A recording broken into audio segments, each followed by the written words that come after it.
Fatty liver ഇന്ന് കേരളത്തിലെ പുരുഷന്മാരിൽ കുറേ സ്ത്രീകളിലും സാധാരണമായി കഴിഞ്ഞ ഒരു രോഗാവസ്ഥയാണ്. ലിവറിൻ്റെ ഫങ്ഷൻ കുറഞ്ഞു വരുന്നതിൻ്റെ ആദ്യ സൂചന. അപകടകരമാണത്. അപ്പോൾ നമുക്കൊക്കെ വലിയ ആശങ്കയുള്ളൊരു വിഷയവുമാണത്. ധാരാളം പ്രേക്ഷകർ ഇത് കേൾക്കുമ്പോൾ എനിക്കും ചെറിയൊരു ഫാറ്റി ലിവർ ഉണ്ടല്ലോ എന്ന് ആശങ്കപ്പെടുന്നുണ്ടാവാം. എങ്ങനെ ഇതിൽ നിന്ന് രക്ഷപ്പെടാം, ഇത് കൂടുതൽ വളരാതെ പ്രോഗ്രസ് ചെയ്യാതെ നമുക്ക് എങ്ങനെ തടഞ്ഞു നിർത്താം, അതിനെക്കുറിച്ചാണ് ഡോക്ടർ എം രമേഷുമായി നമ്മൾ സംസാരിച്ചുകൊണ്ടിരുന്നത്. ആ ചർച്ച നമുക്ക് തുടരാം. ഈ കരളിൻ്റെ രോഗങ്ങളുമായിട്ട് ഡോക്ടറെ സമീപിക്കുന്ന ഒരു പേഷ്യൻ്റ് എപ്പോഴാണ് അയാൾ കരളിനൊരു അസുഖം ഉണ്ടെന്ന് ഐഡൻറ്റിഫൈ ചെയ്യുന്നത്? ഏത് സ്റ്റേജിലാണ് സാധാരണ വരുന്നതിലെ ഭൂരിപക്ഷം പേരിൽ? കരളിൻ്റെ പ്രവർത്തനം ഏകദേശം 70% അല്ലെങ്കിൽ 80% വരെ മോശമാകുന്നവരെ രോഗി ഒരു ലക്ഷണം കാണിക്കത്തില്ല. അത്രയ്ക്ക് ടോളറൻസ് ഉണ്ട്. കരളിൻ്റെ പ്രവർത്തനം മോശമായിക്കൊണ്ടിരിക്കുന്നു, പക്ഷേ ലക്ഷണങ്ങളൊന്നും തന്നെ ഇല്ല. പക്ഷേ ലക്ഷണങ്ങൾ വരുന്നതോ കരളിൻ്റെ അസുഖം നന്നായിട്ട് മൂർച്ഛിച്ചതിന് ശേഷമായിരിക്കും. ആ സമയത്തായിരിക്കും പ്രധാന ലക്ഷണങ്ങളായ രക്തം ഛർദ്ദിക്കുക, മഞ്ഞപ്പിത്തം, നീര് വരിക, അല്ലെങ്കിൽ ബോധാവസ്ഥയിൽ മാറ്റം ഉണ്ടാകുക തുടങ്ങി വരുന്നത്. അപ്പോൾ കരളിൻ്റെ അസുഖങ്ങൾ ആദ്യഘട്ടത്തിൽ ഒരു ലക്ഷണം കാണിക്കത്തില്ല. ചില ആൾക്കാർ ചില ക്ഷീണങ്ങൾ കാണിക്കാം, വിശപ്പ് കുറവ് കാണിക്കാം, ചിലപ്പോൾ ജോലി ചെയ്യാനുള്ള കൂടുതൽ കാണിക്കുമോ? ഡയബറ്റിക് ഉള്ള ആൾക്കാർക്ക്, ഡയബറ്റിക് പേഷ്യൻ്റാണ്, അവർക്ക് ചിലപ്പോൾ വിശപ്പ് കൂടുതൽ വരാം. പക്ഷേ കരളിൻ്റെ മാത്രമായിട്ട് വരുമ്പോൾ വിശപ്പ് കുറയുക എന്നുള്ളത്. ഇപ്പോൾ അൾട്രാസൗണ്ട് സ്കാനൊക്കെ ചെയ്ത് കഴിയുമ്പോൾ ഫാറ്റി ലിവർ ആണെന്ന് കണ്ടെത്തുന്നു. ഈ ഫാറ്റി ലിവറിനെ സാധാരണ അങ്ങനെ കണ്ടെത്തിയ ഒരാൾ ഒരു പേഷ്യൻ്റ് ഡോക്ടറെ മുമ്പിൽ വന്നാൽ അദ്ദേഹത്തിൻ്റെ ഈ ഫാറ്റി ലിവറിൻ്റെ സ്ഥിതി എവിടം വരെ എത്തി എന്ന് എങ്ങനെയാണ് അത് അടുത്തൊരു സിറോസിസിലേക്ക് എത്താനുള്ള സമയമായോ എന്നൊക്കെ എങ്ങനെ ഐഡൻറ്റിഫൈ ചെയ്യുന്നത്? അൾട്രാസോണോഗ്രാഫിൽ ഒരു ഫാറ്റി ലിവർ എന്നുള്ളൊരു റിപ്പോർട്ട് വരുന്നു. അത് ഫാറ്റി ലിവറാണ്. ഫാറ്റി ലിവർ മാത്രമേ ഉള്ളൂ അതിനകത്ത്. അതേസമയം തന്നെ LFT ലിവർ ഫങ്ഷൻ ടെസ്റ്റിൽ ആ രോഗി നോർമലും ആയിരിക്കും. അത് കേവലം ഒരു ഫാറ്റി ലിവർ. അടുത്ത ഘട്ടത്തിൽ വരുമ്പം ലിവർ ഫങ്ഷൻ ടെസ്റ്റ് ചെയ്യുമ്പോൾ അതിനകത്ത് മാറ്റങ്ങൾ വരുന്നു. അതിനകത്ത് ചില ഘടകങ്ങളുണ്ട്. SGOT, SGPT അല്ലെ ALT, AST എന്ന് പറയും. അതിനകത്തൊരു വ്യത്യാസം വരും. അത് സ്റ്റേറ്റോ ഹെപ്പറ്റൈറ്റിസ് വേറൊരു ഘട്ടത്തിലേക്ക് എത്തുന്നു. അതിനുശേഷം അത് പിന്നെ മൂർച്ഛിച്ചാലാണ് സിറോസിസ് എന്നുള്ള ഘട്ടം വരുന്നത്. ആ സിറോസിസിൽ ഒരു തവണ രോഗി എത്തിയാൽ പിന്നെ സിറോസിസ് അതിൻ്റെ ലക്ഷണങ്ങൾ കാണിച്ചു തുടങ്ങും. ലക്ഷണങ്ങൾ കാണിക്കാന്ന് വെച്ചാൽ രക്തം ഛർദ്ദിക്കുക, ബോധക്കേട് വരിക, നീര് വരിക, അങ്ങനെ ലക്ഷണങ്ങൾ. സിറോസിസിലേക്ക് എത്തുന്നതിന് മുമ്പ് ഈ ഫൈബ്രോസിസ് എന്ന് പറയുന്നൊരു സ്റ്റേജ് ഉണ്ടോ? അതായത് ഇൻഫ്ലമേഷൻ വന്ന് കുറേ കഴിയുമ്പോൾ ഫൈബ്രോസിസ് എത്തുന്നു. അപ്പം ഫൈബ്രോസിസ് കൂടി വരുവാണെങ്കിൽ അതിൻ്റെ അർത്ഥം നമ്മൾ ആ ഡിസ്റ്റൻസ് ട്രാവൽ ചെയ്തു, ഇനി നമ്മൾ സിറോസിസിലേക്ക് എത്തുകയാണെന്നുള്ളതാണ്. ഇതിനകത്ത് റിവേഴ്സ് ചെയ്യാൻ പറ്റുന്നത് ഏത് ഘട്ടം വരെയുള്ള സാധനം? ഒരു തവണ സിറോസിസ് ആകുന്നവരെ നമുക്ക് നിശ്ചയമായിട്ട് റിവേഴ്സ് ചെയ്യാൻ വേണ്ടി പറ്റും. അത് ലേറ്റ് ഫൈബ്രോസിസ് അല്ലെങ്കിൽ സിറോസിസിലേക്ക് എത്തുന്നതിന് മുമ്പ് തന്നെ നമ്മൾ ആക്ട് ചെയ്യേണ്ടി വരും. അതാണ് നമുക്ക് വളരെ പ്രധാനപ്പെട്ട കാര്യമായിട്ട് നമുക്ക് പറയാം. അതായത് സിറോസിസിലേക്ക് എത്തിയാൽ ഇത് തിരിച്ചാക്കാൻ വലിയ പാടാണോ? വളരെ പ്രയാസമാണ്, വളരെ പ്രയാസമാണ്. അതെന്തുകൊണ്ടാണ്? കാരണം ഞാൻ മനസ്സിലാക്കിയിട്ടുള്ളത് ലിവർ പെട്ടെന്ന് വളരുന്ന ഒരവയവമാണെന്നാണ്. ഡാമേജ് ഉണ്ടാകും. ഇപ്പോൾ നമ്മൾ ലിവർ മുറിച്ചാണല്ലോ വേറൊരാൾക്ക് ട്രാൻസ്പ്ലാന്റ് ചെയ്യാൻ പോലും കൊടുക്കുന്നത്. അത് തിരിച്ചത് ഗ്രോ ചെയ്യുമെന്നും തിരിച്ച് പൂർവ്വസ്ഥിതിയെ പ്രാപിക്കാൻ വളരെ പെട്ടെന്ന് സാധിക്കുന്ന ഒരു ഗ്രന്ഥി അല്ലെങ്കിൽ ഒരു ശരീരാവയവമാണെന്നാണ്. അത് ഈ കാര്യത്തിൽ എന്തുകൊണ്ടാണ് സാധിക്കാത്തത്? ഒരർത്ഥം വരെ ഇത് കറക്റ്റാണ്. ഇപ്പോൾ ട്രാൻസ്പ്ലാന്റ് ചെയ്ത ആൾക്കാർക്ക് ലിവർ മുറിച്ച് നമ്മൾ കൊടുക്കുന്നു, പക്ഷേ അദ്ദേഹത്തിൻ്റെ ബാക്കിയുള്ള ലിവർ നോർമലാണ്. അവിടുന്ന് നോർമലായി വരാൻ പ്രവർത്തിക്കാൻ സാധിക്കും. പക്ഷേ ഈ സിറോസിസിലേക്ക് പോകുമ്പം എന്താണ് സംഭവിക്കുന്നത്? ലിവർ മൊത്തത്തിലാണ് ഇൻഫ്ലമേഷൻ വരുന്നത്, ഒരു ഏരിയ അല്ല വരുന്നത്. അപ്പോൾ മൊത്തം ലിവറിനെ ഇൻവോൾവ് ചെയ്യുകയും അതിൻ്റെ ഫലമായിട്ട് ഫൈബ്രോസിസ് വരികയും, ലിവർ ഫൈബ്രോസിസ് വെച്ചാൽ നാരുകളായിട്ട് മാറുകയെന്ന് കുട്ടിക്കും. അപ്പോൾ ലിവറിൽ നാരുകളായിട്ട് മാറുകയും ചെയ്ത് കഴിഞ്ഞൊരു സിറ്റുവേഷനാണ് അവിടെ സംഭവിച്ചിരിക്കുന്നത്. അപ്പോൾ ലിവറിൻ്റെ ഹെൽത്തി ഭാഗം ബാക്കിയില്ലെങ്കിൽ റീജനറേറ്റ് ചെയ്താൽ വളരെ ബുദ്ധിമുട്ടാണ്. അങ്ങനെ ഒരു 80-85% അല്ലെ 70-75% ഡാമേജ് ആയി കഴിഞ്ഞാണ് രോഗിക്ക് ലക്ഷണം വരുന്നത്. ആ ഘട്ടത്തിൽ നിന്ന് പുറകോട്ട് പോകാൻ സാധ്യമല്ല. എന്നാൽ അത്രയും ഡാമേജ് ആവുന്നതിന് മുമ്പ് നമ്മൾ മെഡിക്കൽ ചെക്കപ്പുകൾ വഴി കണ്ടെത്തിയാൽ അത് സാധാരണഗതിക്ക് തിരിച്ചെത്താം. ഇവിടെ ഒരു അപകടമുണ്ട്. ആ അപകടം പലരും മെഡിക്കൽ ചെക്കപ്പിനെ ആശ്രയിക്കുന്ന LFT ആണ്. ഈ ലിവർ ഫംഗ്ഷൻ ടെസ്റ്റ് നോർമലായിരിക്കും പലപ്പോഴും. ലിവർ ഫംഗ്ഷൻ ടെസ്റ്റിൽ അബ്നോർമാലിറ്റി വളരെ ലേറ്റായിട്ടോ ചിലപ്പോൾ വരണം തന്നെ നിർബന്ധമില്ല. ഇനി ചെറിയൊരു അബ്നോർമാലിറ്റി SGOT, SGPT അത് ആൾക്കാർ അവഗണിക്കുകയും ചെയ്യും. അപ്പോൾ ലിവർ ഫംഗ്ഷൻ ടെസ്റ്റ് മാത്രം നമ്മളൊരു ചെക്കപ്പായിട്ട് യൂസ് ചെയ്ത് കഴിഞ്ഞാൽ പലപ്പോഴും അത് തെറ്റി. അപ്പോൾ ശരിക്കും ഇതെങ്ങനെ നമുക്കിത് അറിയാൻ പറ്റും? ഫൈബ്രോസിസിലേക്ക് എത്തിയോ അതോ സിറോസിസിൻ്റെ അടുത്ത് എത്തിയോ എന്ന് നമുക്ക് ഈ ലക്ഷണമൊന്നും കാണിക്കാതെ ഒരാളെങ്ങനെ ഡയഗ്നോസിസ് ചെയ്യപ്പെടും? നമുക്ക് ഒരു ടെസ്റ്റിൻ്റെ പലതിൻ്റെ ഒന്നിൽ ടെസ്റ്റ് യൂസ് ചെയ്യേണ്ടി വരും. ഒന്ന് ലിവർ ഫംഗ്ഷൻ ടെസ്റ്റ്, മറ്റൊന്ന് അൾട്രാസോണോഗ്രാഫി, മൂന്നാമത് ഇപ്പോൾ വന്നിരിക്കുന്ന ഇലാസ്റ്റോഗ്രാഫി എന്നൊരു ടെസ്റ്റ്, ഫൈബ്രോസ്കാൻ എന്ന് പറയപ്പെടുന്ന ടെസ്റ്റ്.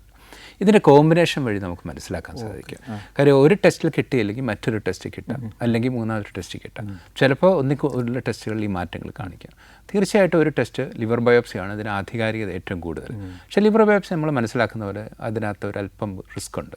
കാര്യം ഒരു സൂചി ഉള്ളിൽ കടത്തി ലിവറിൻ്റെ ഒരു കഷ്ണം എടുത്തുള്ള പരിശോധന നോർമലായിട്ട് വരുന്നൊരു വ്യക്തിയിൽ അത് സാധ്യമാകുകയില്ല. ഏറ്റവും ആക്യുറേറ്റ് ലിവർ ബയോപ്സിയാണ്. പക്ഷേ അതിൻ്റെ റിസ്ക് കാരണം ഇപ്പോൾ മറ്റൊരു കുഴപ്പമില്ലാതെ വേറൊരു ലക്ഷണം ഇല്ലാതെ വരുന്നയാളെ ടെസ്റ്റ് ചെയ്യാൻ വേണ്ടി നമ്മൾ ചെയ്യുകയും അതിനുശേഷം കോംപ്ലിക്കേഷൻ വന്നു കഴിഞ്ഞാൽ വളരെ സങ്കടകരമായ ഒരു അവസ്ഥയാണ് വരുന്നത്. അപ്പോൾ അതുകൊണ്ട് ലിവർ ബയോപ്സി സാധാരണഗതിക്ക് നമ്മൾ ഫാറ്റി ലിവറിൻ്റെ സ്റ്റേജ് അല്ലെങ്കിൽ അതിൻ്റെ പ്രോഗ്രസ് അസസ് ചെയ്യാൻ നമ്മൾ യൂസ് ചെയ്യാറില്ല. നമ്മളിപ്പോൾ ഈ ഫാറ്റി ലിവർ അല്ലെങ്കിൽ ഫൈബ്രോസിസ് സ്റ്റേജിൽ അല്ലെങ്കിൽ സിറോസിന് തൊട്ട് മുമ്പുള്ള സ്റ്റേജ് വരെ എത്തിയാലും നമുക്ക് റിവേഴ്സ് ചെയ്യാൻ പറ്റുമെന്ന് പറയുന്നു. ഈ ഒരു സ്റ്റേജിലെത്തിയ ഒരാൾ റിവേഴ്സ് ചെയ്യണമെങ്കിൽ എന്തൊക്കെ ചെയ്യണം? ഫാറ്റി ലിവർ ഒരു ജീവിതശൈലി രോഗമാണ്. ജീവിതശൈലി രോഗങ്ങൾ ജീവിതശൈലി മാറ്റിയിട്ടേ മനസ്സിലാവുള്ളൂ. നമ്മൾ ഫാറ്റി ലിവർ ഒരുപക്ഷെ ചികിത്സിക്കാൻ ഏറ്റവും എളുപ്പവും എന്നാൽ ഏറ്റവും കഠിനവും ഫാറ്റി ലിവർ തന്നെയാണ്. കാര്യം ഇതിന് സാമ്പത്തിക ചിലവൊന്നുമില്ല. ജീവിതശൈലി മാറ്റിയാൽ മതി. ജീവിതശൈലി മാറ്റുക എന്ന് വെച്ചാൽ എന്താണ്? നമ്മൾ ആവശ്യത്തിന് ഭക്ഷണം കഴിക്കുക, അതായത് പ്രോട്ടീൻ നിർദ്ദിഷ്ട അളവിൽ കഴിക്കുക, അതായത് മത്സ്യം, മാംസം, പയറുവർഗ്ഗങ്ങൾ, മുട്ട, പനീർ, മുട്ട അതുപോലത്തെ സാധനങ്ങളിൽ നിന്ന് കിട്ടുകയാണ്. അതായത് ഒരു 60 കിലോ ഉള്ള ആൾക്ക് ഏകദേശം ഒരു 60 ഗ്രാം അല്ലെങ്കിൽ 48, മിനിമം 48 വേണം ആക്ടിവിറ്റി കുറവാണെങ്കിൽ. ആക്ടിവിറ്റി കൂടുതലുള്ള ആൾക്കാർക്കാണെങ്കിൽ 1.2, അപ്പോൾ ഒരു 72 വരെയൊക്കെ ഗ്രാം അത് മതി ഒരു ദിവസം. അപ്പോൾ ആ അളവിൽ പ്രോട്ടീൻ കഴിക്കുക. എന്നാൽ കാർബോഹൈഡ്രേറ്റ് വളരെ വളരെ കുറയ്ക്കുക. ഇപ്പോൾ നമ്മളൊരു പ്ലേറ്റ് എടുത്തു കഴിഞ്ഞാൽ ആ പ്ലേറ്റിൽ സാധാരണഗതിക്ക് മലയാളികൾ കൂടുതൽ ചോറ് അല്ലെങ്കിൽ റൈസാണ് നിറയ്ക്കുന്നത്. അതിൻ്റെ സൈഡിൽ ചെറുതായിട്ട് കറികളുമാണ് വരുന്നത്. ഇതിൻ്റെ അളവ് കുറച്ചിട്ട് കൂടുതൽ പച്ചക്കറി, vegetables, green leafy vegetables and vegetables ഒരു പകുതി ഭാഗം കൈയടക്കിയിട്ട് ചോറും മീൻ, മത്സ്യം ഇതുപോലത്തെ സാധനങ്ങൾ ഉൾപ്പെടുത്തിക്കൊണ്ട് കഴിക്കുവാണെങ്കിൽ അധിക അളവ് കഴിക്കാതിരിക്കുന്നതാണ് കുറച്ച് നല്ലത്. നമ്മുടെ ഒരു പകുതി വയറെന്ന രീതി അത് നല്ലൊരു ഭക്ഷണക്രമമായിട്ട് നമുക്ക് മാറ്റിയെടുക്കാം. അതിനകത്ത് ഫാറ്റും കാണും. മത്സ്യത്തിലൊക്കെ ഫാറ്റുണ്ട്, പ്രോട്ടീനുണ്ട് മത്സ്യത്തിൽ. അങ്ങനത്തെ ഫുഡ് ഒരു രീതിയാണ് നല്ലത്. നമുക്ക് വേറൊരു കാര്യത്തിൽ കണ്ടമാനം ബേക്കറി ഫുഡ്സ് നമ്മൾ യൂസ് ചെയ്യാറുണ്ട്. എനിക്ക് തോന്നുന്നു ഈ ഗ്യാസ്ട്രോ എൻട്രോളജി ഡിപ്പാർട്ട്മെന്റിനെ സജീവമാക്കി നിലനിർത്തുന്ന ഈ ബേക്കറിക്കാരാണെന്ന് തോന്നല്ലേ? അങ്ങനെ നമുക്ക് അങ്ങനെ ആ അർത്ഥത്തിൽ പറയാം. അത് കുറയ്ക്കുകയാണ് ഏറ്റവും നല്ലത്, ഏറ്റവും ഒഴിവാക്കുക. പിന്നെ ചില ആൾക്കാർ ഒരു അണിമുണ്ട അല്ലെങ്കിൽ ഒരു ഓഫുണ്ട്, വൺസ് ഇൻ എ മന്തൊക്കെ അത് യൂസ് ചെയ്യാറുണ്ട്. അവർ ഐസ്ക്രീമും ബേക്കറിയൊക്കെ കഴിക്കാറില്ല, കുറച്ച് റിച്ച് ആയിട്ടുള്ള ഫുഡ് കഴിക്കുക. അത് മാസത്തിലൊരിക്കൽ മാത്രം. അതെന്ന് വെച്ചാൽ അതന്ന് ചില്ല് ചെയ്യുക എന്നൊക്കെ പറയുന്നത്. അതായത് ഒരു കോമൺ സെൻസ് നമ്മൾ അപ്ലൈ ചെയ്യുക. കാർബോഹൈഡ്രേറ്റ് കിട്ടുന്ന സാധനങ്ങളെ പരമാവധി ചുരുക്കി പ്രോട്ടീൻ കിട്ടുന്ന ഭക്ഷണത്തെ പരമാവധി കൂട്ടുക എന്നുള്ള ഒരു മാനസികമായ ഒരു കണക്കൂട്ടുണ്ടാക്കുക. അത് തന്നെ നമ്മൾ ഗ്രീൻ ലീഫി വെജിറ്റബിൾസ്, ഫ്രൂട്ട്സ് തുടങ്ങിയ ഉൾപ്പെടുത്തുക. ഫ്രൂട്ട്സിലൊക്കെ റെയിൻബോ ഫ്രൂട്ട്സ് എന്ന് പറയും, പല കളറുള്ള ഫ്രൂട്ട്സുകളൊക്കെ ഉപയോഗിക്കുക. അതായത് അതങ്ങനെ ഒരു കൺസെപ്റ്റൊക്കെ പറയാറുണ്ട്. അപ്പോൾ ഫ്രൂട്ട്സൊക്കെ വളരെ നല്ലതാണ്. പക്ഷേ മാംസം ഉപയോഗിക്കുമ്പോഴും കുറച്ചൊരു ഫ്രൈഡ് ഐറ്റംസ് കൂടുതലായിട്ട്. ഈ ഫ്രൈഡ് ഐറ്റംസിൻ്റെ പ്രോബ്ലം എന്ന് വെച്ചാൽ അതിനകത്ത് ട്രാൻസ്ഫാറ്റ് എന്നൊരു സംഭവം. ട്രാൻസ്ഫാറ്റ് വളരെ ഡേഞ്ചറസ് ആണ്. അപ്പോൾ മാംസത്തിലെ തന്നെ ഫ്രൈ ചെയ്യാത്ത വിഭവങ്ങൾ ഗ്രില്ല് ചെയ്തത് കുഴപ്പമില്ലായിരിക്കും അത്ര. അതേസമയം ഫ്രൈഡ് ഐറ്റംസ് ചില പ്രത്യേക ബ്രാൻഡഡ് ആയിട്ട് ഫ്രൈഡ് ആയിട്ടുള്ള ചിക്കനൊക്കെ ഉണ്ട്. അത് ഫ്രൈഡ് തന്നെ ടേസ്റ്റിയാണ്. അതായത് മാംസമോ മത്സ്യമോ ആണെങ്കിൽ കറി വെച്ചതോ കനലിൽ ചുട്ടതോ വലിയ കുഴപ്പമില്ലാതെ ഗ്രില്ലിലുള്ള മാംസം അത് നല്ലതായിട്ട് അവരുടെ ശരീരത്തിൽ അവരുടെ ഹെൽത്തിന് അത് നന്നായിട്ട് വരാൻ സാധ്യത. നമ്മുടെ എക്സസൈസിനെ കുറിച്ച് സംസാരിച്ച് ലൈഫ് സ്റ്റൈൽ മോഡിഫിക്കേഷൻ. പക്ഷേ എന്ത് എക്സസൈസ് എന്നുള്ള ക്വസ്റ്റ്യനാണ് പലപ്പോഴും വരുന്നത്. എക്സസൈസ് ഒരു 30 മിനിറ്റ് ഒരു ദിവസം ചെയ്താൽ മതി. അത് നടക്കുക, ഓടുക, ബാഡ്മിൻ്റൺ അല്ലെങ്കിൽ നീന്തുക, ഏത് തരത്തിലുള്ള എക്സസൈസ് നമുക്ക് കംഫർട്ട് അനുസരിച്ച് ചെയ്യാം. നന്നായിട്ട് ഉറങ്ങുക, ഉറക്കത്തിൻ്റെ ഒരു പ്രാധാന്യമുണ്ട്. ഇതെല്ലാം കൂടെ ഉണ്ടെങ്കിൽ ഒരു പരിധി വരെ ഈ അസുഖം റിവേഴ്സ് ചെയ്ത് ഫാറ്റി ലിവർ റിവേഴ്സ് ചെയ്ത് പോകാൻ സാധിക്കും. ഈ കുറഞ്ഞ സമയം കൊണ്ട് ഏറ്റവും റിസൾട്ട് കിട്ടുന്ന എക്സസൈസ് വല്ലതും ഉണ്ടോ? കുറഞ്ഞ സമയം കൊണ്ട് എക്സസൈസ് എന്ന് പറയുമ്പോൾ ഫാസ്റ്റായിട്ട് കാലറി ബേണിംഗ് ആയിട്ടുള്ള ഇപ്പം ജമ്പിങ് ജാക്ക് അങ്ങനെ കുറേ ചാടുക അങ്ങനത്തെ എക്സസൈസുകളൊക്കെ ഉണ്ട്. അത് ചെയ്യാൻ പറ്റിയാൽ വളരെ നല്ലത്, അത് ചെയ്യാം.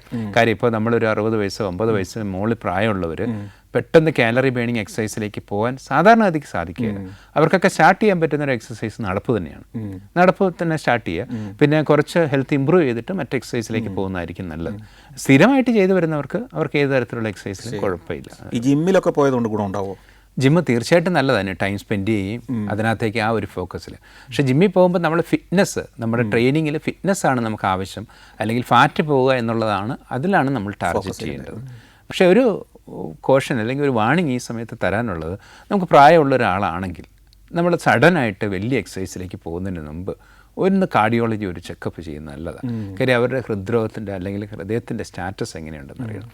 കാര്യം പെട്ടെന്ന് ഒരു ദിവസം പോയിട്ട് ഭാരിച്ച എക്സസൈസ് എടുക്കുകയും കണ്ടമാനം വെയിറ്റൊക്കെ ട്രെയിൻ ചെയ്താൽ ചിലപ്പോൾ നമുക്ക് ഹൃദയത്തെ വല്ലാത്തൊരു പൊസിഷനിൽ എത്തിക്കുകയും ഹാർട്ട് അറ്റാക്ക് പോലത്തെ അസുഖം വരാൻ സാധ്യതയുണ്ട്. അപ്പോൾ നമ്മൾ ഈ ഭക്ഷണത്തിൻ്റെ അമിതമായ ഇൻടേക്ക് അല്ലെങ്കിൽ എക്സസൈസിൻ്റെ കുറവ് ഇതൊക്കെ കൊണ്ട് നമ്മൾ ഫാറ്റി ലിവർ അല്ലെങ്കിൽ ലിവർ ഡിസീസിലേക്ക് എത്തുമെന്നൊക്കെ നമ്മൾ ഇപ്പോൾ പറഞ്ഞു കഴിഞ്ഞു. പക്ഷേ ഇതിലെ മനുഷ്യർക്ക് പണ്ട് മുതലേ ഭയമുള്ളതും കേട്ടറിവുള്ളതുമായ പ്രധാന കാരണം മദ്യപാനം തന്നെയാണെന്നാണ് പറയാറ്, അല്ലേ? മദ്യപാനത്തിലൂടെ ആയിരുന്നു ഏറ്റവും കൂടുതൽ ആളുകൾ കരൾ രോഗികളായി മാറിയതെന്നാണ് നമ്മൾ അടുത്ത കാലം വരെ കേട്ടിരുന്നത്. പക്ഷേ ഇപ്പോൾ ഈ കരൾ രോഗത്തിൻ്റെ കാരണം മദ്യപാനത്തേക്കാൾ കൂടുതൽ ഈ പറഞ്ഞ മറ്റ് കാരണങ്ങളായി മാറിയിട്ടുണ്ടോ, അതോ രണ്ടും തുല്യ അളവിലാണോ? ഏകദേശം തുല്യ അളവിൽ തന്നെയാണ്. പക്ഷേ ഫാറ്റി ലിവറിന് ആ ഒരു ഇമ്പോർട്ടൻസ് വരുന്നത് അത് അടുത്തിടയ്ക്ക് കൂടി വരുന്നു എന്നുള്ളതുകൊണ്ടാണ്. അത് ഭക്ഷണം കൊണ്ടുള്ളതാണോ കൂടുതൽ? തീർച്ചയായും വ്യായാമത്തിൻ്റെ കുറവും ഭക്ഷണത്തിൻ്റെതും വെറൈറ്റി ഭക്ഷണങ്ങളും പുതിയ ഭക്ഷണങ്ങളും ഫ്രൈഡ് ഐറ്റംസും ഫാസ്റ്റ് ഫുഡും എല്ലാം അതിന് കാരണമായിട്ടുണ്ട്. പിന്നെ കോളയുടെ ഉപയോഗം അതെല്ലാം പ്രധാനമായിട്ടുണ്ട്. മദ്യപാനത്തെക്കുറിച്ച് പറയുവാണെങ്കിൽ ഇപ്പോഴും കഴിഞ്ഞ ദിവസം എൻ്റെ ക്ലിനിക്കിൽ OPയിൽ ഒരാൾ വന്നു. അപ്പം ടെസ്റ്റുകളൊക്കെ ചെയ്ത് ഇപ്പോൾ ബ്ലഡൊക്കെ ഛർദ്ദിച്ച് വന്ന ഒരു രോഗിയാണ്. അപ്പം മക്കളാണ് കൂടെയുള്ളത്. അവർ പ്രൊഫഷൻ ടീച്ചറൊക്കെയാണ്, നല്ല റെപ്യൂട്ടഡ് ആണ്, കുഴപ്പമൊന്നുമില്ല. അങ്ങനെയുള്ള ചെക്കപ്പ് എല്ലാം കഴിഞ്ഞ് കരൾ വീക്കാണെന്ന് സ്ഥിരീകരിച്ചു. നമ്മൾ എൻഡോസ്കോപ്പിയൊക്കെ ചെയ്ത് ബ്ലീഡിംഗ് ഒക്കെ കൺട്രോൾ ചെയ്ത് ഇതിന് ശേഷം കരൾ വീക്കാന്ന് പറയുന്ന ഘട്ടത്തിൽ കുട്ടികൾക്ക് വൈഫിനൊന്നും അത്ര വിശ്വസിക്കാൻ പറ്റുന്നില്ല. അവരത് ഡിനയൽ മോഡിലാണ്. കാര്യം എന്ന് വെച്ചാൽ അവർ പറയുന്നത് ഇതുവരെ അദ്ദേഹം മദ്യം ഉപയോഗിച്ചിട്ടില്ല, അപ്പോൾ പിന്നെ ഇത് വരാൻ സാധ്യത വളരെ കുറവാണെന്നുള്ളതാണ്. പിന്നെ അങ്ങനെ ഒരു കാഴ്ചപ്പാടിൽ ഇന്നും നല്ലൊരു ശതമാനം ആൾക്കാരുണ്ട്. കാര്യം മദ്യപിക്കുന്നില്ല ഞാൻ, അതുകൊണ്ട് എനിക്ക് കരൾ രോഗം വരത്തില്ല എന്ന് ചിന്തിക്കുന്ന ആൾക്കാരുണ്ട്. അപ്പം മദ്യപിക്കാത്തവരിലും കരൾ രോഗം വരും. അത് വെച്ച് മദ്യപിക്കുന്നവരിൽ വരില്ല എന്നല്ല ഞാൻ പറയുന്നത്. മദ്യപിക്കുന്നവരിലും കരൾ രോഗം വരുന്നുണ്ട്. ഈ മദ്യപിക്കുന്നവരിൽ കരൾ രോഗം വരുന്നത് അതിൻ്റെ ക്വാണ്ടിറ്റിയെ ആശ്രയിച്ചാണോ അതോ ശരീരഘടനയെ ആശ്രയിച്ചാണോ? ഇതെങ്ങനെയാണ്? ഇതിനൊരു ഡെഫിനിഷൻ ഉണ്ടോ? ഇതിനൊരു എന്തെങ്കിലും ഒരു മാനദണ്ഡം ഉണ്ടോ? വളരെ വ്യക്തമായ മാനദണ്ഡങ്ങളുണ്ട്. അത് വളരെ വ്യക്തമായിട്ടുണ്ട്. കാര്യം കരളിൻ്റെ സ്റ്റാറ്റസ് മദ്യം കൊണ്ട് മോശമായിട്ട് വരുന്നത് വളരെ വ്യക്തമായ സജഷൻസ് പഠനങ്ങളുണ്ട്. ഇപ്പോൾ ക്വാണ്ടിറ്റി ചോദിച്ചു, അത് കൺസ്യൂം ചെയ്യുന്ന ലിക്കർ ഇക്കൂട്ടത്തിൽ പറയാം. പൊതുവെ നമ്മുടെ ആൾക്കാർ പലരും കരുതിക്കും ബിയർ കഴിച്ചാൽ കുഴപ്പമില്ലാണ്, ബിയർ സേഫാണ്. അതേസമയം വിസ്കി, റം പോലത്തെ ഹാർഡ് ലിക്കേഴ്സാണ് പ്രോബ്ലം. അങ്ങനെയൊക്കെ ചില തെറ്റിദ്ധാരണകളുണ്ട്. കാര്യം ബിയർ ശരിയാണ്, ബിയറിന് കാഠിന്യം കുറവാണ്. പക്ഷേ നമ്മൾ മദ്യത്തിൻ്റെ അളവ് അതിൻ്റെ വോളിയം കൂടുതലാണ്. വോളിയം കൂടുതലാകുമ്പോൾ ഒരു 30 ml കഴിക്കുന്ന ഒരു ഇഫക്റ്റ് ചിലപ്പം ഒരു ബോട്ടിൽ ബിയർ കഴിച്ചാൽ കിട്ടാറുണ്ട്. അപ്പോൾ ഈ സ്റ്റാൻഡേർഡ് എന്ന് പറഞ്ഞാൽ ഒരു 10 gram ആൽക്കഹോൾ അല്ലെ 1 യൂണിറ്റ് എന്ന് പറയും. 30 ml വിസ്കി അല്ലെ ബ്രാൻഡിയാണ്. ഇതിലൊരു 3 യൂണിറ്റൊക്കെ ഒരു ദിവസം കഴിക്കുവാണെങ്കിൽ അതിൽ കൂടുതലായിട്ട് കഴിക്കുന്ന ആൾക്കാർക്ക് അപ്പോൾ ഒരാഴ്ചയിൽ തന്നെ വരുമ്പോഴത്തേക്ക് ഏകദേശം 21 കൂടുതൽ പോകും എന്നേരത്തേക്കും. അപ്പോൾ അങ്ങനെ കൺസിക്യൂട്ടീവായിട്ടൊരു 8 year 9 year ഒക്കെ യൂസ് ചെയ്താൽ അവർക്ക് സിറോസിസ് വരാനുള്ള സാധ്യത കൂടുതലാണ്. പുരുഷന്മാർ മാത്രമല്ല, ഇപ്പോൾ സ്ത്രീകളിൽ ഇത് കാണാറുണ്ട്, മദ്യം ഉപയോഗിക്കുന്നവരുണ്ട്. സ്ത്രീകളുടെ റിസ്ക് കുറച്ചുകൂടെ കൂടുതലാണ്, പുരുഷന്മാരെക്കാളും കൂടുതൽ റിസ്ക്കാണ്. അത് നാടൻ ഭാഷയിൽ പറഞ്ഞാൽ പുരുഷന്മാർക്ക് കപ്പാസിറ്റി ഇച്ചിരി കൂടുതലുണ്ടോ? കപ്പാസിറ്റി മെറ്റബോളിസം എന്നുള്ള കാര്യത്തിൽ ആശ്രയിച്ചിരിക്കും. കപ്പാസിറ്റിയുടെ കാര്യം പറയുമ്പോഴാണ് ഞാൻ ഓർത്തത്. അപ്പോൾ ഒരു മദ്യപാനി വന്നു, മദ്യപാനി വരുമ്പോഴത്തേക്ക് അദ്ദേഹം കുടിച്ചുകൊണ്ടൊക്കെ ഇരിക്കും. പക്ഷേ അദ്ദേഹം വിചാരിക്കുന്നത് എന്താണെന്ന് വെച്ചാൽ എനിക്ക് മദ്യം കഴിയുന്ന അസുഖം വരത്തില്ല. കാര്യം എന്നാ, എനിക്കിത് ഒഴിപ്പിച്ച് തന്ന് കുടിപ്പിച്ച ഒരു ഗുരുനാഥൻ അദ്ദേഹത്തിനുണ്ട്, ഇപ്പോൾ ജീവിച്ചിരിപ്പുണ്ട്. അപ്പോൾ അദ്ദേഹം വിചാരിക്കുന്നത് അയാൾക്ക് അസുഖം വന്നതിന് ശേഷം അങ്ങനെ പോയിട്ട് ആ സമയത്ത് ഞാൻ നിർത്തിയാൽ മതിയല്ലോ, കുഴപ്പമില്ല. കാര്യം അദ്ദേഹം എന്തായാലും എന്നെക്കാരും സീനിയറാണല്ലോ, അപ്പോൾ സീനിയറായ ആൾക്കാർ ആദ്യം പോകണല്ലോ എന്നൊക്കെ വിചാരിച്ചുകൊണ്ടിരിക്കുകയാണ്. പക്ഷേ ഈ ശിഷ്യൻ ആദ്യം രക്തം ഛർദ്ദിച്ചു. ഇതൊക്കെ ഈ ജനിതഘടനയായിട്ട് ബന്ധപ്പെട്ട ജനിതഘടന മെറ്റബോളിസം എന്നുള്ള പാക്കേജ്. ചിലർക്ക് എത്ര കഴിച്ചാലും അവർക്ക് വരത്തില്ല. അതുപോലെ തന്നെ വേറൊരിത്, ഈ മദ്യം വാസ്തവത്തിൽ കരളിനെ മാത്രമല്ല ബാധിക്കാം, പാങ്ക്രിയാസിനെ ബാധിക്കാം, സ്റ്റൊമക്കിനെ ബാധിക്കാം, ഗ്യാസ്ട്രൈറ്റിസ് ഉണ്ടാക്കാം, ബ്രെയിനെ ബാധിക്കും. അപ്പോൾ ഈ കാര്യങ്ങളൊന്നും തന്നെ സാധാരണ ഒരു ബ്ലഡ് ടെസ്റ്റ് ചിലപ്പോൾ കിട്ടത്തില്ല. അപ്പോൾ ഇതിനകത്ത് ഒരു ഹെൽത്തി ഡ്രിങ്കിങ് എന്ന് പറഞ്ഞൊരു സാധനം ഉണ്ടോ, അതോ ഇത് പൂർണ്ണമായിട്ട് നിരോധിക്കുക തന്നെയാണോ നല്ലത്? ഇപ്പോൾ ഹെൽത്തി ഡ്രിങ്കിങ് എന്നുള്ള പാറ്റേൺ നമുക്ക് അക്സെപ്റ്റ് ചെയ്യാൻ പറ്റില്ല. ആണോ? അത് പെർമിറ്റ് ചെയ്യാൻ പറ്റാത്തതിന് പല കാരണങ്ങളുണ്ട്. ഉദാഹരണത്തിന് ആൽക്കഹോൾ ഉപയോഗിക്കുന്നവർക്കൊരു കോൺഫിഡൻസ് ഉണ്ട്, ഐ ക്യാൻ കൺട്രോൾ എന്നുള്ളത്. ആ കോൺഫിഡൻസ് പലപ്പോഴും തെറ്റാണ്. കാരണം വെച്ചാൽ ഞാനിത് കൺട്രോൾ ചെയ്യും, ആദ്യഘട്ടങ്ങളിൽ ചിലപ്പോൾ കൺട്രോൾ ചെയ്യും, 5 ml 10 ml അല്ലെങ്കിൽ 15 ml ആയി. അല്ലെ 5 ml ഒന്നും ആരും കഴിക്കാറില്ലല്ലോ. ഇല്ല. 30 ml കുറഞ്ഞ ആരും കഴിക്കുന്നതിനെ കുറിച്ചില്ലല്ലോ. ഒരു ഉദാഹരണം പറഞ്ഞു. ഇത്ര ഉദാഹരണം പറഞ്ഞു കഴിഞ്ഞാൽ ആളുകൾ തെറ്റിദ്ധരിക്കും. ഈ 5 ആണ് 30 ആണ്. 30യുടെ ഒരു ഡ്രിങ്ക് സ്റ്റാർട്ട് ചെയ്യുന്നു, പിന്നെ 2 ഡ്രിങ്ക് ആകുന്നു. അങ്ങനെ ഒരു നിശ്ചിത രോഗി വളരെ confident at any moment I can stop എന്നുള്ളത്. പക്ഷേ ഇത് നടക്കില്ല. ഇനി ഞാൻ വേറൊരു സംശയം ചോദിച്ചോട്ടെ. ഇപ്പം സാമൂഹ്യ സാഹചര്യങ്ങൾ കൊണ്ടോ സൗഹൃദങ്ങളുടെ പേരിലൊക്കെ കഴിക്കുന്ന ധാരാളം ആളുകളുണ്ട്. കേരളത്തിൽ വലിയൊരു ശതമാനമുണ്ട്. അവരുടെ ഒരു ആശ്വാസത്തിന് വേണ്ടി ചോദിക്കുക, ഇത് വല്ലപ്പോഴും ഒക്കെ ഇപ്പം ആഴ്ചയിലൊന്നോ മറ്റോ 2 or 3 പെഗ്ഗൊക്കെ കഴിക്കുന്ന ആളുകൾക്ക് അത്യാവശ്യം കുഴപ്പമില്ലാതെ പോകാൻ പറ്റുമോ? നമ്മളത് അദ്ദേഹത്തിൻ്റെ ബാക്ക്ഗ്രൗണ്ട് ലിവർ കണ്ടീഷൻസ്, അദ്ദേഹം പിന്നീട് അഡിക്ഷന് പോകാനുള്ള സാധ്യത, ഒരു ബ്ലാങ്കറ്റ് സ്റ്റേറ്റ്മെൻറ്റ് ഇതിനു വേണ്ടി കൊടുക്കാൻ പറ്റില്ല. അല്ല, ഒരാൾ അഡിക്ഷന് പോയില്ല എന്ന് വിചാരിക്കുക. വല്ലപ്പോഴും ഒക്കെ കഴിക്കുന്ന ആൾക്കാർ സോഷ്യൽ ഡ്രിങ്കിങ്ങിൽ സാധാരണ അതിക്ക് വലിയ പ്രശ്നങ്ങൾ വരുന്നില്ല.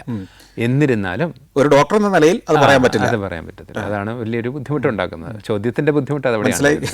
അപ്പോൾ ആ ഒരു ബുദ്ധിമുട്ട് അവിടെ വരുന്നുണ്ട്. അല്ല, എന്നാലും ഈ ആശങ്കയ്ക്ക് കൃത്യമായ ഉത്തരം ഒരു ഡോക്ടറിൽ നിന്ന് കിട്ടാതിരിക്കുന്ന ഒത്തിരി പേരുണ്ട്.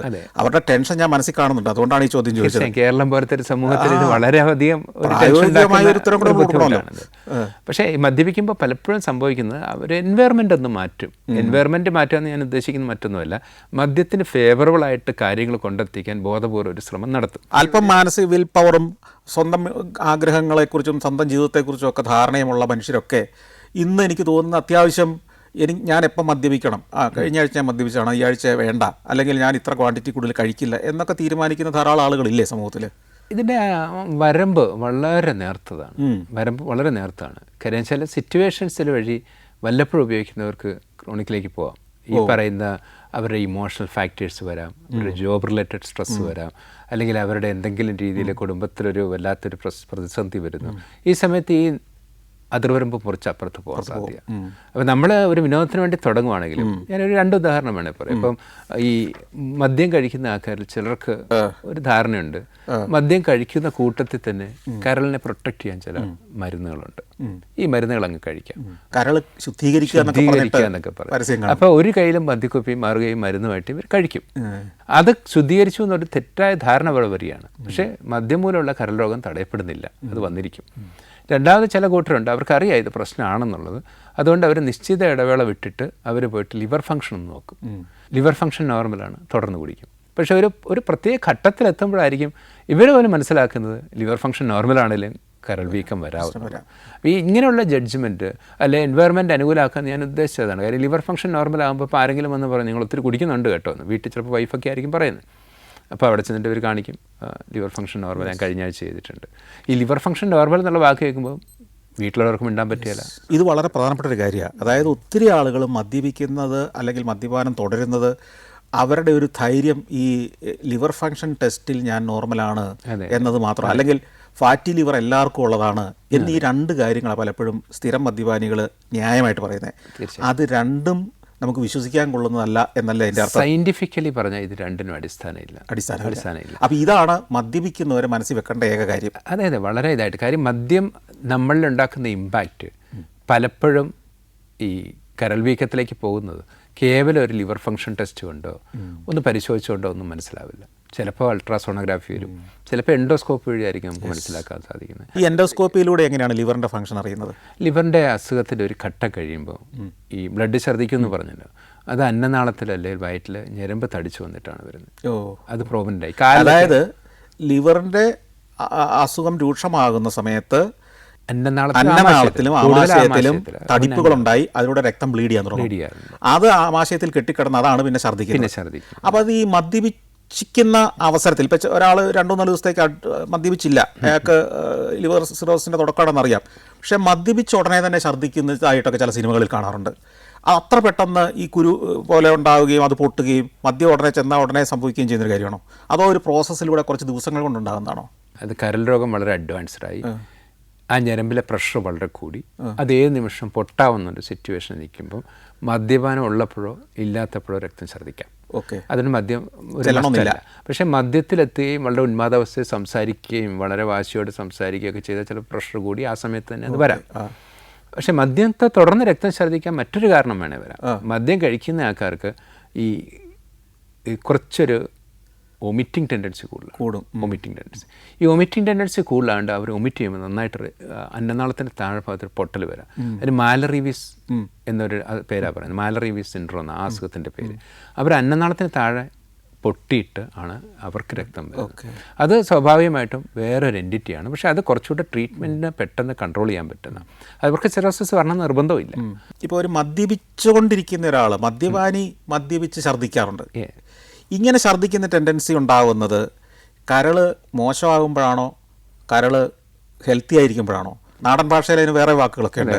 വാള് വെക്കുക എന്നൊക്കെ പറയും. ചിലത് അതിന് ഇൻ്റർപ്രിട്ടേഷൻ കൊടുക്കുന്നത് അവൻ്റെ കരള് ഹെൽത്തി ആയതുകൊണ്ട് പുറത്തേക്ക് കളഞ്ഞതാണ് എന്നൊക്കെ ഇൻ്റർപ്രിട്ടേഷൻ ഒക്കെ എടുക്കുന്നത്. എന്താണ് അതിൻ്റെ കാരണം? അങ്ങനെ നമ്മൾ ഇൻ്റർപ്രിട്ടേഷൻ എടുക്കരുത്. കാര്യം അതൊരു തെറ്റായ ഇൻ്റർപ്രിട്ടേഷൻ. കാര്യം ഇത് നമുക്ക് വാസ്തവത്തിൽ സംഭവിക്കുന്നത് ഈ ലിവറിൻ്റെ ഹെൽത്തുമായിട്ട് ഇതിന് വലിയ ബന്ധമില്ല.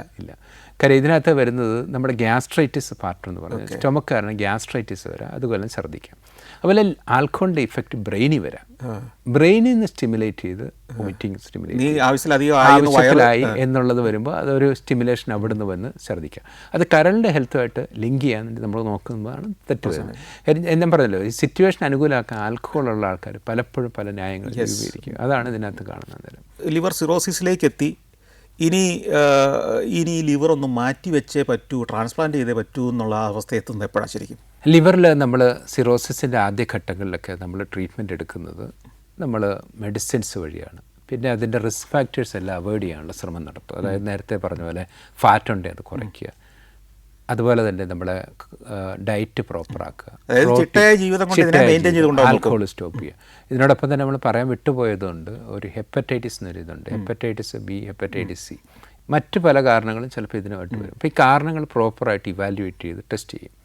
ടെസ്റ്റ് ചെയ്തിട്ട് ലിവറിൻ്റെ ഏത് പൊസിഷനിലാണ് ഇപ്പം നിൽക്കുന്ന രോഗി നോക്കും. ഇപ്പോൾ ഉദാഹരണത്തിന് അവരുടെ സ്റ്റാറ്റസ് അത്ര മോശമല്ലെങ്കിൽ മെഡിക്കൽ ട്രീറ്റ്മെൻറ്റിൽ പോകാൻ വേണ്ടി പറ്റും. അത് എത്ര കാലം വരെ പോകാൻ പറ്റും? വളരെ നാളുകൾ വരെ പോകുന്ന ആൾക്കാരുണ്ട്. കാര്യം 3 സിറോട്ടിക് രോഗികൾ ചിലപ്പോൾ ഒരു ദിവസം നമ്മൾ ഡയഗ്നോസ് ചെയ്താൽ ഒരു ആശയത്തിന് പറഞ്ഞാൽ ഒരാൾ ചിലപ്പോൾ 10-15 വർഷം 10 വർഷമൊക്കെ പോകാം.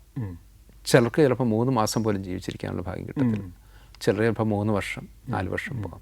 ഇത് 3 പേരുടെ റിസൾട്ട് ചിലപ്പോൾ. അതായത് സിസ്റ്റമാറ്റിക്കായ ജീവിതത്തെ ക്രമീകരിക്കുന്നത് കൊണ്ട് ഒരാൾക്ക് വേണമെങ്കിൽ ദീർഘകാലം ജീവിച്ചിരിക്കാൻ പറ്റും.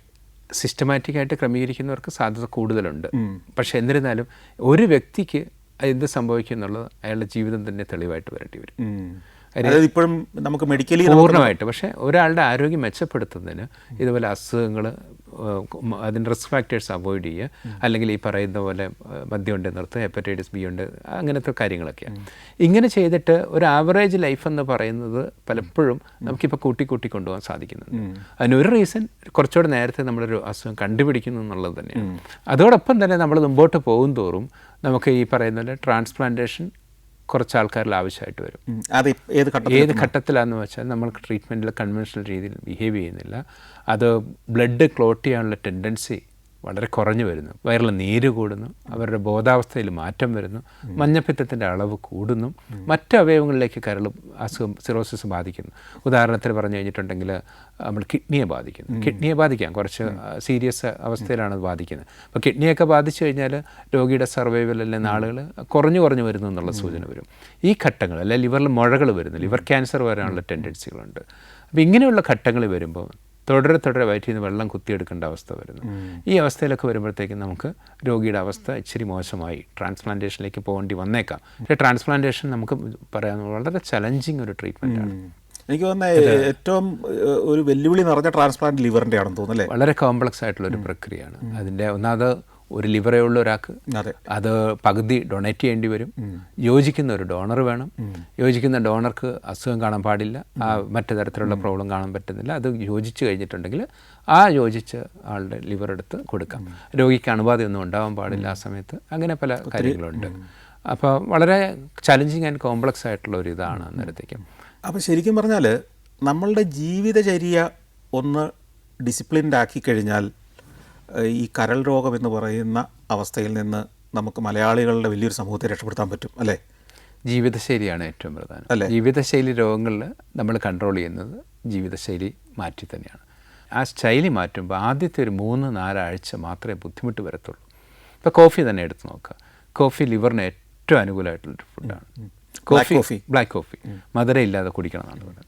അപ്പോൾ കോഫി കുടിക്കാം, പക്ഷേ മധുരമില്ലാതെ കോഫി കുടിക്കാൻ അല്പം പ്രയാസമുണ്ട് ആദ്യം. പക്ഷെ നമ്മൾ നിരന്തരം ശീലിച്ചു കഴിഞ്ഞാൽ കോഫി നന്നായിട്ട് എൻജോയ് ചെയ്ത് കുടിക്കാൻ പറ്റും. കാര്യം ലോകത്ത് ഒത്തിരി ആൾക്കാർ കോഫി മധുരമില്ലാതെ കുടിക്കാറുണ്ട്. യൂറോപ്യൻ നാടുകളിലെല്ലാം കാപ്പി, അല്ലെങ്കിൽ വെസ്റ്റേൺ ലോകത്തൊക്കെ എനിക്ക് തോന്നുന്നു അവർ കാപ്പി കുടിക്കുന്ന മധുരം ഇല്ലാതെയാണ് വലിയൊരു ശതമാനം. അതെ, നമുക്ക് എന്തുകൊണ്ടാണ് അങ്ങനെ പറ്റാത്തത്? നമ്മൾ ആ രീതി ശീലിച്ചുകൊണ്ട് ഫുഡ് ശീലിക്കുന്നതനുസരിച്ച് നമുക്ക് കഴിക്കാൻ പറ്റും. അതായത് ഒരു മാസം നമ്മളൊന്ന് ഒന്ന് അച്ചടക്കത്തോടെ ഒന്ന് ക്രമപ്പെടുത്തിയാൽ പിന്നെ അതൊരു ശീലമാകുകയും നമുക്കത് ആസ്വദിക്കാൻ പറ്റുകയും ചെയ്യും. തീർച്ചയായിട്ടും അത് തന്നെയാണ് ഞാൻ പറയാൻ ഉദ്ദേശിക്കുന്നത്. കാര്യം അവർക്കും ശരിയായ ഭക്ഷണക്രമങ്ങൾ, വ്യായാമം, ഇത് മൂന്നുമാണ് ബേസിക് ആയിട്ടുള്ള ഹെൽത്ത്. അതായത് ലിവറിൻ്റെ അസുഖം ഭേദപ്പെടുത്താനോ ലിവറിൻ്റെ അസുഖം വരാതിരിക്കാനോ അധികം പൈസ ചിലവാക്കാതിരുന്നാൽ മതി, അല്ലേ? അതെ അതെ, ഞാനിതൊരിക്കലും നമ്മൾ ഒരു ലിവറിൻ്റെ ഡോക്ടർ എന്നുള്ള രീതിയിലൊന്നും പറഞ്ഞു കൊടുക്കരുത്. പക്ഷേ എന്നാലും ഞാനൊക്കെ പറഞ്ഞു തരുക. കാര്യം എന്താണെന്ന് വെച്ചാൽ രോഗികളില്ലാത്ത സമൂഹത്തിലേക്ക് വരണം എന്നുണ്ടെങ്കിൽ വ്യായാമം, ഫുഡിൻ്റെ കൺട്രോളാണ് ഏറ്റവും പ്രധാനം. അല്ല, ഇതൊന്നും പൈസ വേണ്ടതല്ല. നമ്മൾ പൈസ മുടക്കി ചെയ്യുന്നത് മുഴുവനാണ് ഈ ലിവറിന് പ്രശ്നം ഉണ്ടാക്കുന്നത് കൂടുതൽ. അതെ. അപ്പോൾ നമ്മൾ ഈ കുറഞ്ഞ സമയം കൊണ്ട് ഗ്യാസ്ട്രോ എൻട്രോളജിയുടെ ഏതാണ്ട് എല്ലാ ഭാഗത്തൂടെയൊക്കെ ഒന്ന് കറങ്ങി കരളിൽ വന്നെത്തി നിൽക്കുകയാണ്. അതെ അതെ അതെ. ഏതായാലും നമുക്ക് വേറൊരു അവസരത്തിൽ കൂടുതൽ വിശദമായി കുറച്ച് കാര്യങ്ങൾ പറയാം. ഈ പരിപാടിയിൽ പങ്കെടുത്തതിന് പ്രത്യേകം നന്ദി.